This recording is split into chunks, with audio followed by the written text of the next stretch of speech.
Is that a spoiler? I don't know if that's a spoiler, but I'm shocked right now. If it's a spoiler, cut it out.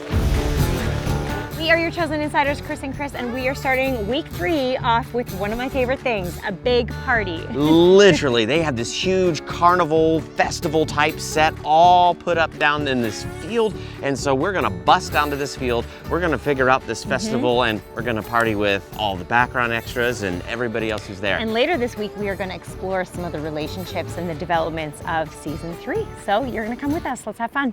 So this is the coolest thing. First century carnival setup here. What are we doing with shofars today? We are blowing them. Like, is this for the Jewish festival that we're filming today? Yes. Let's hear what you got. Let's hear what you got.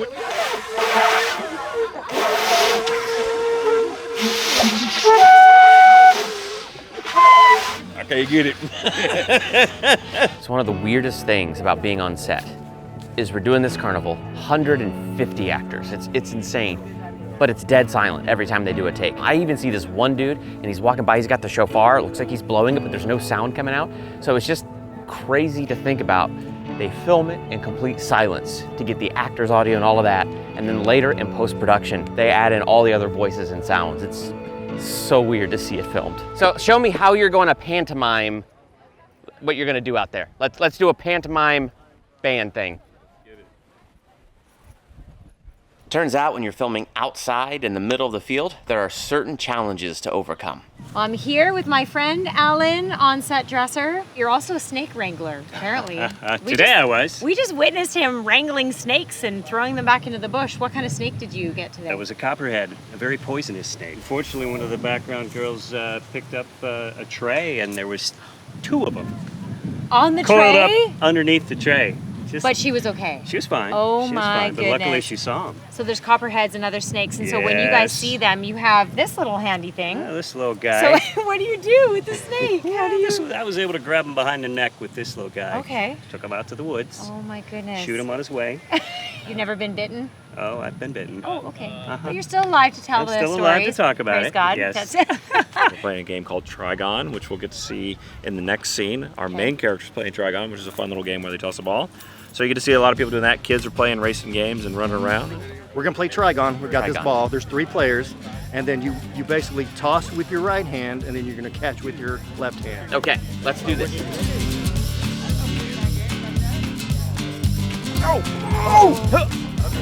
Under, dang it, I'll get it. Oh no! Oh boy. All right, honestly, how's Chris doing? So he has trouble with he wants to throw it like a baseball, but other than that, he's doing awesome. We're going pro. 150 extras. We got some playing games like Trigon. We got others at booths. So far, we know that this festival is the Jewish New Year, but to learn more, we went straight to the source, one of the 3 writers, Tyler himself. Some people call that Rosh Hashanah. There may have been a different Hebrew pronunciation at the time. It's funny, on the call sheet it said Carnival, jugglers. I was like, oh, this is okay. So you have these guys walking around and they're blowing the shofar. Yeah. What is the meaning behind them walking around and doing that? Blowing of the shofar in biblical times is a symbol of marking the beginning of something. So they Right. would blow the shofar at the beginning of any holiday. But also use the shofar to like call people to war or anoint a king, which is Okay. partly what's going on in our situation a little bit. Ooh. Like saying, oh, there's a new king or the king is coming, so blow a shofar.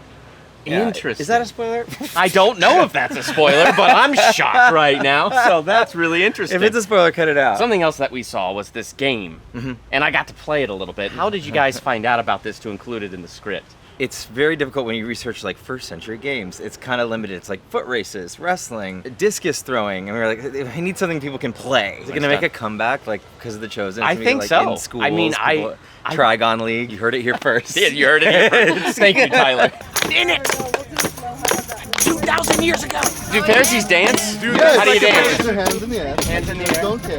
Like I don't care. Okay. Now you move your legs. Move my legs. Oh, Stay on the balls of your feet. Then the balls on your feet. balls of my feet. There you go. And then I didn't do a spin. I didn't try to spin. There you go. There you go. There you go. I'm now a Pharisee. I am now a Pharisee. After I became Pharisee, we finished the really big festival carnival scene, and we moved back to Capernaum Village for some smaller scenes between actors. And it was our last couple days in Weatherford before we moved to the new studio about an hour and a half away. Now, we've been having quite a hot streak in Texas. So while we've been filming these scenes, especially these indoor scenes in these small spaces, I'm telling you, it's pretty hot. It's warm without anybody in there, but once we light our candles and get all of our bodies in there, Oh man, it increases the heat even more.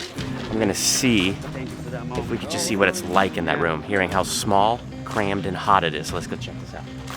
There's like an extra layer of humidity in here. How do you do it? We just swept right through it. It's great. I just watched that whole scene. This is so sweet, the conversation that's happening between father and sons in the streets. I thought it was really cool watching the Steadicam in a walking, talking scene, and like all the people that stand behind the Steadicam to make sure they don't trip everything as they're walking completely backwards, like getting out of the way as the guy with the boom mic comes right on through, and then they angle everything just right to go back up the stairs, like little things you just don't think of, like the tons of equipment that it takes to make that one little walking and talking scene, plus that blue screen that's over there to, you know, make it look like the Israeli landscape. It's pretty slick. Spritzing? Spritzing. I demand this for the actors. Every shot, and she rolls her eyes every time. But I think I'm doing them a favor because this feels so good. That is the best feeling sweat I've ever received. Yes. Oh my gosh. Embrace it. Oh my gosh, it's wonderful. You're back in the first century. I'm back in the first century. So hard. Speak with your accent. I speak with my accent. Back in the first century. We had 2 scenes on the schedule today, but we're setting up for a mysterious third. How did we come to this decision to add a new scene today? We have a big company move. We're leaving this location, going to another one that's like an hour away. So that's company move. You're Company taking the move. whole company and company. moving. We are the company, the 100 and 200 people that we got running around here. So that company is moving from here to another location across town, about an hour and a half away. Okay. So if we can shorten tomorrow, even though we lengthened today a little bit, but we shorten tomorrow, that makes tomorrow's move a little easier. Gotcha. And so the scene that we picked up, it's a fairly simple scene. It's not a lot of dialogue or anything like that. So the decision was made to, hey, let's add tomorrow's scene to today to make tomorrow shorter.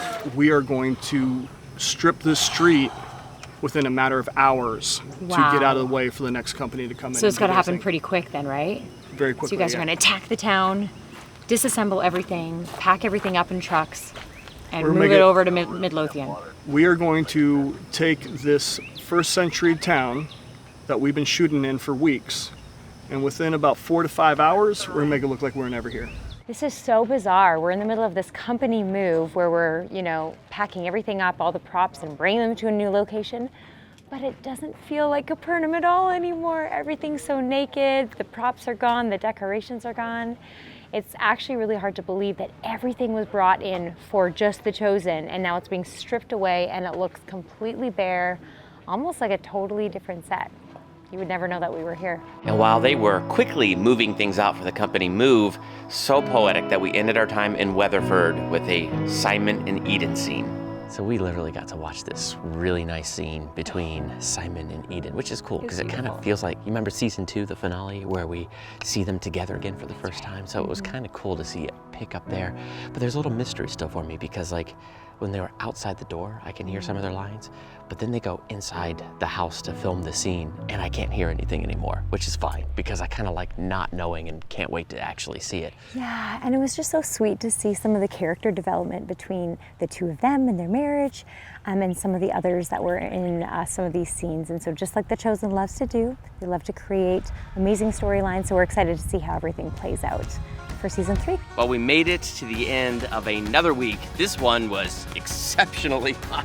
Very hot. But it was worth it. Pain is temporary and film is forever. Next week's gonna be really hot and we're gonna be in a warehouse. It's gonna be even hotter. So we're gonna see how they keep the continuity, how they deal with the warmth in a location like that, and it's gonna be really Pray for interesting. great air conditioning. You need to hit that subscribe button and hit the bell by that subscribe button. That way you're notified when we drop that video and bring you next week.